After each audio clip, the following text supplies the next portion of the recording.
તો નમસ્કાર દર્શક મિત્રો, સમાચાર આવી રહ્યા છે આમોદથી પસાર થતો નેશનલ હાઈવે નંબર 64 ખખડધજ રોડને લઈને મસમોટા ખાડાઓ અને કાદવ કીચડથી નેશનલ હાઈવે 64 મલ્લા તલાવડીથી 32 નારા સુધી ખખડધજ બનતા રાહદારીઓ અને હાઈવેને અડીને આવેલા રહેણાંક સ્થાનિકો અને દુકાનદારો સહિત લોકો ત્રાહિમામ પોકારી ઉઠ્યા છે।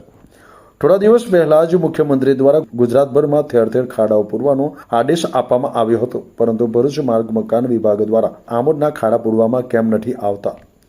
શું ભરૂચ માર્ગ મકાન વિભાગ આમોદમાં કોઈ મોટી દુર્ઘટના બને તેની રાહ જોઈ બેઠું છે? રોડની બંને બાજુ મોટી સંખ્યામાં નાના નાના વિદ્યાર્થીઓ અભ્યાસ અર્થે આવતા હોય છે અને આ ખાડાઓના સામ્રાજ્ય વચ્ચે કાદવ કીચડ થવાથી અવરજવર કરતી ગાડીઓ સ્લીપ મારતી હોય છે અને નાની મોટી ઈજાઓ પણ થતી હોય છે। જો કોઈ બાઇક સવાર સ્લીપ ખાઈને મોટા વાહનો નીચે દબાઈ જશે તો તેની જવાબદારી કોની? કેન્દ્ર સરકાર દ્વારા મંજૂર થયેલ અને કરોડો રૂપિયાના ખર્ચે નવીનીકરણ પામેલા હાઈવે લોકચર્ચા મુજબ કોન્ટ્રાક્ટર અને અધિકારીઓની મિલીભગતને લઈને કરોડોના મંજૂર થયેલા કામ લાખોની કટકી કરી જતા વગર પૈસાએ ઊંટની સવારી જમ્પિંગ રાઇડનો ન જોઈતા આનંદ સાથે વાહન ચાલકોને હાઈવે પરથી પસાર થવા અગ્નિ પરીક્ષા આપવા જેવી સ્થિતિનું નિર્માણ થયું છે। વાહન ચાલકો ખૂબ જ રોજ સાથે કેમેરામાં કેદ થયા છે। વારંવાર આ કરોડો રૂપિયાથી નવનિર્માણ પામેલા હાઈવે પર પેચિંગ વર્ક કરવા પણ લાખો રૂપિયા કેન્દ્ર સરકાર અને રાજ્ય સરકારની ગ્રાન્ટોમાંથી ફાળવણી કરવામાં આવે છે। હાઈવેનું પેચિંગ વર્ક કરવામાં આવે છે તો આમોદમાં કેમ નહીં? આમોદમાં થોડાક જ વરસાદમાં હાઈવે ગાયબ થઈ જતો હોય છે અને જાણે ખેતરમાંથી મુસાફરી કરતા હોય તેવા દ્રશ્યો આમોદ નેશનલ હાઈવે નંબર 64 ઉપર જોવા મળે છે। મસમોટા કમરતોડ અને કાદવ કીચડનું સામ્રાજ્ય ઊભું થતાં કોન્ટ્રાક્ટર અને તંત્રની ગંભીર બેદરકારી અને ભ્રષ્ટાચારની પોલ ખુલ્લી પડતી હોય તેવા દ્રશ્યોનું નિર્માણ થવા પામ્યું છે। વહેલી તકે ભ્રષ્ટાચાર મુક્ત હાઈવેનું પેચિંગ વર્ક કરવામાં આવે તેવી લોકમાંગ ઉઠવા પામી છે।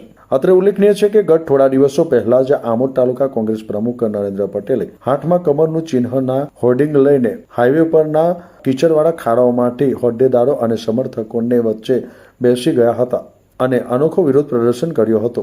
જાહેરમાં મીડિયા સમક્ષ બોલ્યા હતા કે વહેલી તકે જો હાઈવેનું પેચિંગ વર્ક નહીં થાય તો જાતે આમોદ કોંગ્રેસ સમિતિના હોદ્દેદારો અને કાર્યકર્તાઓ પાવડો તથા તગારા લઈ આવી પહોંચી જાતે પેચિંગ વર્ક કરશે, પરંતુ તેની પણ તંત્ર ઉપર કોઈ અસર દેખાતી નથી।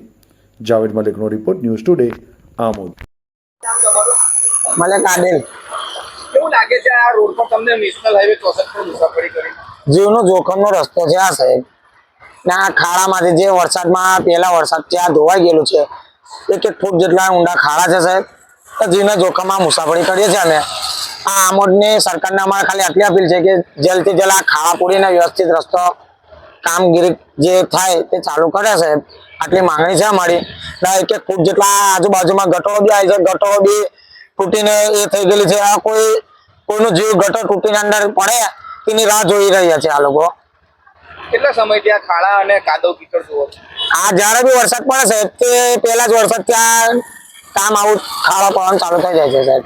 ના ખાડા પહેલા વરસાદથી જ આ કન્ડિશન છે। પહેલી વાર પૂરીને ગયા, આ બીજી વાર પાછા ખાડા પડીને આ કન્ડિશન થઈ ગઈ રોડની। તમારી ગાડી અત્યારે જે સ્લીપ મારતી હતી તો શું કહેવું? આ ગાડી સ્લીપ મારે એટલે જીવનું જોખમ, જીવ જ જાય। હા, ગાડી લીધે બીજી પાછળથી ગાડી આવે ટાયર ચડીને નીકળી જાય છે એટલે જીવનો જોખમનો જ રસ્તો છે આ મુસાફરી, એટલે જીવનું જોખમ આ રસ્તો। પણ બીજો કોઈ રસ્તો છે નહીં આપણી પાસે કે બીજા કોઈ રોડ પરથી મુસાફરી કરી શકીએ આપણે।